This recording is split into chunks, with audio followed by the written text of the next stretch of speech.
Well, Ethan back for today, an album review. This is Uriah Heep's second album, a band that I've reviewed two of their albums already. Very Heavy, Very Humble, and Demons and Wizards. This is their second, Demons and Wizards is their fourth, Very Heavy is their first. So I'm jumping around a little bit, but that's okay. Just kind of doing it random. This is Salisbury from Uriah Heep, their second album, released in January of 1971 on Vertigo Records in the UK and Mercury in the US, just like the debut. The personnel from the album are David Byron on lead vocals, Ken Hensley on slide and acoustic guitars. He did organ, harpsichord, vibraphone, mellotron. He did a vocal on one of the tracks, lead vocal, Lady in Black, and High Priestess. Two great songs, by the way. Mick Box, lead guitar, Paul Newton, bass, and Keith Baker on drums. Additional personnel, you had John Fitty on brass and woodwind arrangement on Salisbury, which is their epic 16-minute closer track that really was them dipping their toe into, progressive rock. Their first album, Very Heavy, Very Humble, which is the last review that I did of Uriah Heep's, the first album, is more of a straightforward, solid rocker album. This one is more, it's got some more folky songs, some more progressive rock elements. It's got two slower, kind of very mellow tracks. Let's go ahead and go over the track listing. The UK release had Bird of Prey on it, which this is the US release, and the UK album cover had a tank on it. And the name Salisbury comes from the Salisbury Plains, which is in Wiltshire, England, which is a sort of a place where they did like military testing and training and stuff. So that was what the name of the album was named after, Salisbury in England. That's a place. This is the US release. I don't like that cover as much as the one with the tank. The UK release, I like it a lot better, but unfortunately, beggars can't be choosers. This is the US cover. It's all right. I just don't like it as much as that UK release with the tank. But I got this for $8 at a record/antique shop not long ago. So getting this for $8, an album, one of my favorite albums from one of my favorite bands, that's a steal. $8. Whew, that's awesome. It's an old copy, you can tell. You got the disc in there. It's got the plastic dust cover as well, but $8, man, can't beat it. Bird of Prey on the US release. This one does not have Bird of Prey on it. That is on their first album, Very Heavy, Very Humble. So the track listing on this one is side 1, High Priestess, which is a sort of a great song that starts with an acoustic, kind of mellow intro, and then builds up with a great catchy chorus. And then The Park, the second track, is sort of a folksy, mellower song with a beautiful vocal performance from David Byron. It's a very his vocals sound so ethereal and mysterious, and just a great singer, great song all around. Just a beautiful song right there. The Park off of Salisbury. And then number 3, Time to Live, which is a sort of a heavy song, more of a straightforward hard rock song with a nice heavy riff and the nice Hammond organ riff as well that carries out throughout the whole song. Then you have number 4, which was released as a single in the UK and in the US, I believe, Lady in Black, which has that that catchy chorus that I've never seen these guys live, but I hear a lot of people say that when they play that song live, people just sing along to that chorus. Lady in Black, probably one of their more well-known songs off of this album and the band in general, probably. And then side 2, you have Simon the Bullet Freak. Not my favorite song on the album, probably the weakest song on the album for me. And then their last track, which is Salisbury, the title track, which is 16 minutes and 22 seconds of your life that you'll never want back. It is a masterpiece. They use a 24 set orchestra, 24-piece orchestra with the recording of that number. Just a great performance from the band. goes really well with the orchestra, the progressive nature of the song. You have a great vocal performance from David Byron here.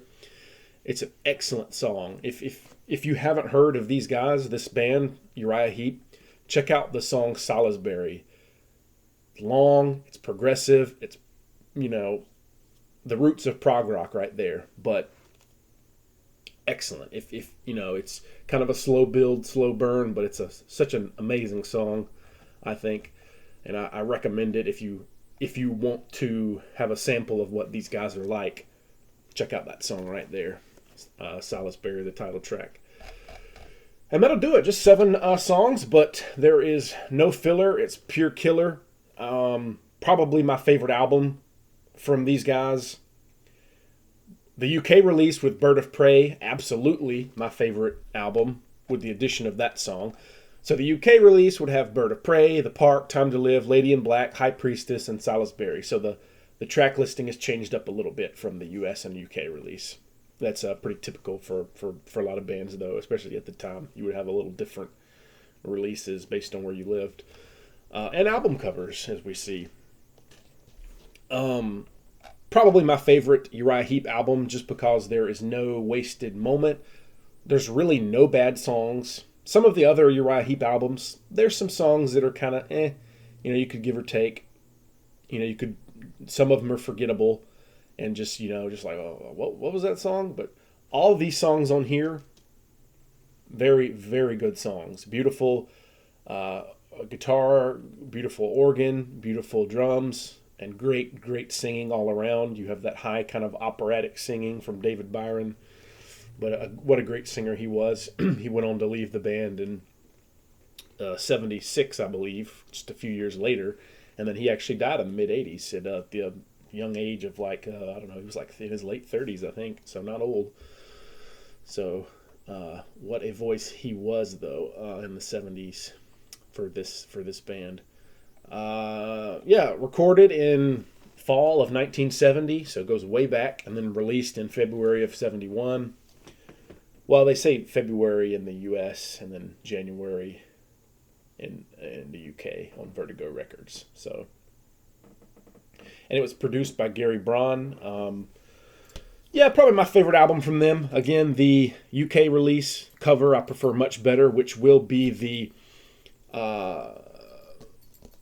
cover of the video on YouTube, the thumbnail or whatever. I will put that album cover picture on the thumbnail because I prefer it much more than this one. But hey, again, I'm just glad to have this album.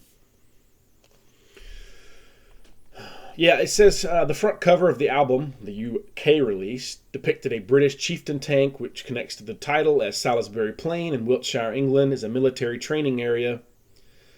The US release features a man tearing out of his own skin, which to me doesn't fit the subject matter and context of the song. So I don't know why you would pick that for the album cover, because it has nothing to do with any of the songs.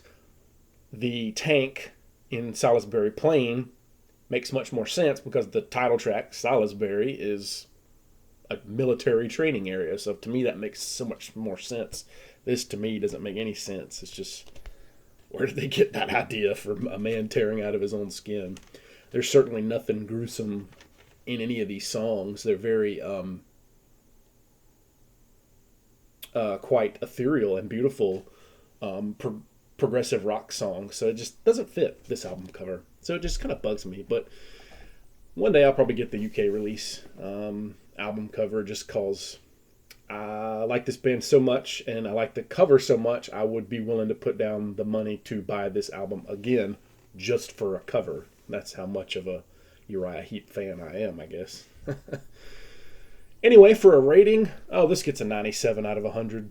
It's a great album. There's really no bad songs on it. Simon the Bullet Freak, I'm not as crazy about. But again, that UK release with that track listing of songs, phenomenal from start to finish. I mean, not a bad song. Check out the UK release of Salisbury by Uriah Heep. Every song is great, to me. You may not like it, may not be your style. I'll probably, here in the next few weeks, I'll probably start reviewing other albums from other bands, but I still do have 2 Uriah Heep albums to review. I'm not done with Uriah Heep. I have 5 of their albums. So not all of them, but probably my 5 favorite. They're 5 classic. Their first 5 actually is what I have. So yeah, I will be returning to review those last 2 albums that I have in the next weeks and months probably. But I'll probably also, just for future reference, I'm probably going to start reviewing other albums by other bands, just because I don't want to get kind of bogged down with one band and bore people and bore myself. But again, Uriah Heep, one of my favorites, so I don't feel guilty for talking about them. I mean, I love them. Great band. And I discovered them very late, you know. Here I am in my late 20s and just now kind of discovering these guys, because you just don't hear much about them on classic rock radio or, you know, ultimate, you know, 100 best classic rock songs of all time, which, you know, don't waste your time with that anyway. That was my fault for doing that. But just, you know, just don't hear about this band. So what a shame, because they have so many great albums and so many great songs, especially from that early 70s period. Their first 5 or 6 albums, I would say. Check them out. Anyway, 97 out of 100 for Salisbury. Cheers, and thank you for watching.